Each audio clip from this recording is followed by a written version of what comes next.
కోట్లాది భక్తులకు అడిగిన కోరికలు నెరవేరుస్తూ ఉన్నాడు. 50 సంవత్సరముల నుండి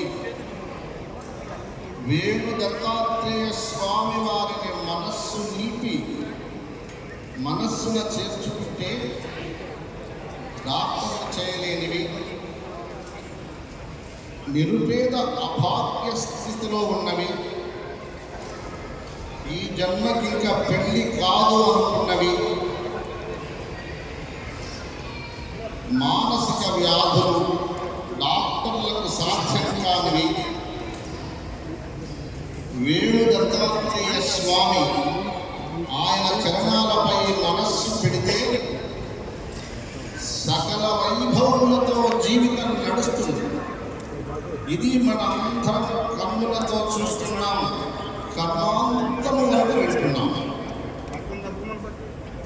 ఆయన మనలాగే ఉన్నాడు. ఒక్క వ్యక్తి కొన్ని కోట్ల మందిని కాపాడగలుగుతున్నాడు. ఒకే ఒక వ్యక్తి ఒక శక్తిగా మారి కొన్ని కోట్ల మందిని కాపాడుతున్నాడు.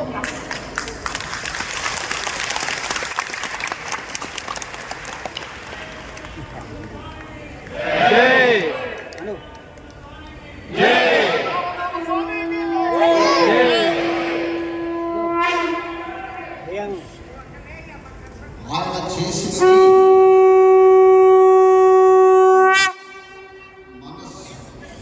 మనస్సే కదా కారణం. ఆయనకు ఉన్నది మనకు లేనిది ఏమీ లేదు. ఆయనకి ఏముందో అదే మనకుంది. అయిపోయింది జీవితం ఇంకా లేదు అనుకున్న వాళ్ళు కొన్ని వందలాది మంది నాకు తెలిసి బ్రహ్మాండంగా బాగైపోయి డాక్టర్లు చేయలేని ఆయన చేస్తుంది. ఆయనలో లేనిది మనలో ఉన్నదేంటి, మనలో ఉన్నది ఆయనకి లేనిది, ఇద్దరికి సమానంగా ఉంది. కానీ ఏ శక్తిని సాధించాలన్నా, ఏ పవరు మనిషికి రావాలన్నా అనేక విద్యలలో కూడా చదువు, మనిషి చేసే ప్రయత్నాలు, సాధనా క్రియలు, వ్యవసాయాలు, వ్యాపారాలు ఏమన్నా చేసి మనస్సుతో చేసిన వాడు విజయాన్ని పొందుతున్నాడు. మనస్సు లేకుండా చేసిన వాడు అపజయాన్ని పొందుతున్నాడు. ఆ పొందేదేమిటో సాక్షాత్తు భగవంతుణ్ణి పొందడానికి చేశాడు ఆయన. మనం చూస్తున్నాం, మనకు నిజం తెలుస్తుంది. మనం ఉండేది, మనం తిరిగేది ఒక ప్రయాణం. ఈ ప్రయాణంలో ఎవరు ఎంత దూరం ప్రయాణం చేస్తామో తెలియదు, ఎందుకు పుట్టామో తెలియదు, ఏమైపోతామో తెలియదు. ఆరోగ్యం ఉన్నప్పుడే, మంచిగా మనకి జ్ఞానోదయం తెలుస్తున్నప్పుడే, మంచి చెడ్డ తెలిసినప్పుడే మనస్సుని పట్టుకోవడం అనేది ప్రధానమైన సాధన.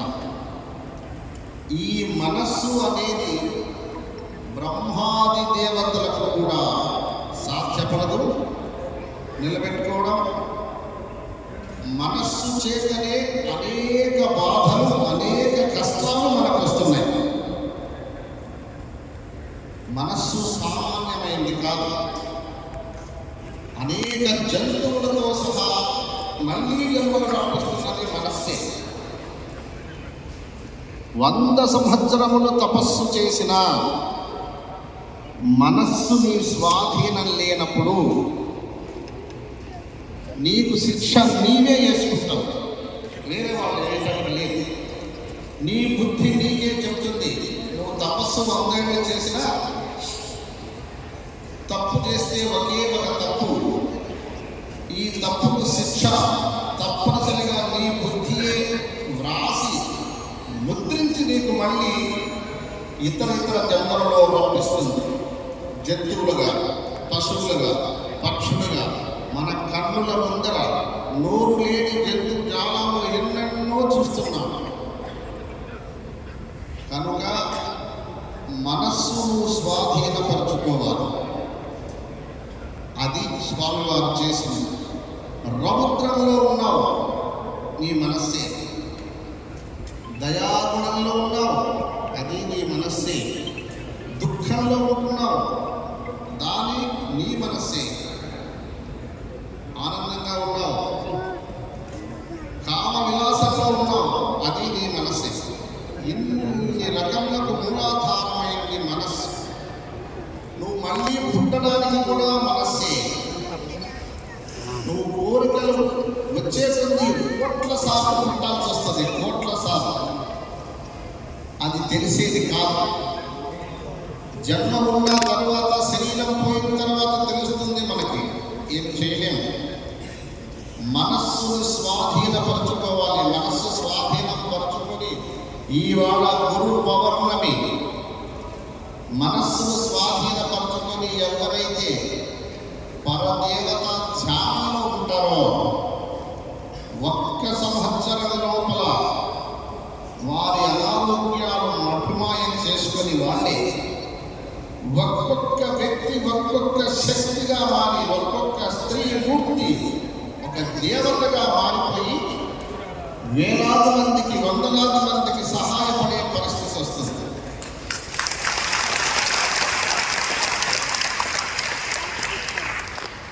మనస్సు వేదం చదవాల్సిన పని లేదు, మంత్ర గోష్ఠి చేయాల్సిన పని లేదు.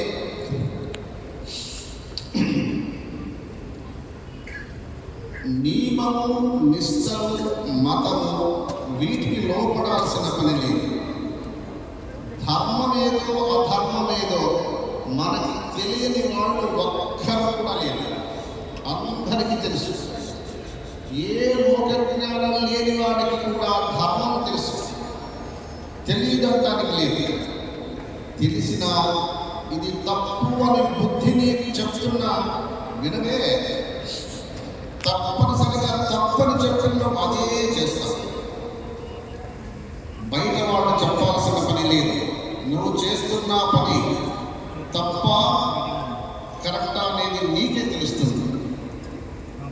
ఆ తప్పు అని చెప్పే బుద్ధే నీకు శిక్ష వేసేసి నిన్ను తిప్పి మళ్ళీ కుక్కగాను, పశువులుగాను, పక్షాలుగాను, నోరు లేని, మాటలు రాని, నడక లేని, గాలిలో తేలలేని, చూడలేని జన్మలు అనేక కోట్లున్నాయి భూలోకంలో.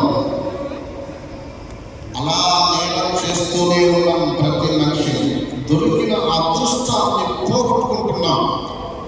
సమయం గడిచిపోతుంది, తిరిగి మళ్ళీ రాదు. చిన్ననాటి జీవితాన్ని గురించి ఒక్కసారి గుర్తు చేసుకుంటే అది ఒక కళ, ఏదో తమాషగా గడిచిపోయింది అనుకుంటాం. అలాగే ఈ జీవితం కాస్త అయిపోతే ఇంకేం చేస్తావు? డబ్బు సంపాదిస్తావు, అది నీకెందుకు? భవనం కడతావు, ఎందుకు? నీ శరీరం నీకెందుకు? అది నువ్వు ఆపితే ఆగదు, వెళ్ళిపోదు. అందుకే మనస్సుని ముందు స్వాధీనపరచడం తెలిస్తే నీవు భగవంతుడిగా 100% మారిపోయే శక్తి నీకే ఉంది.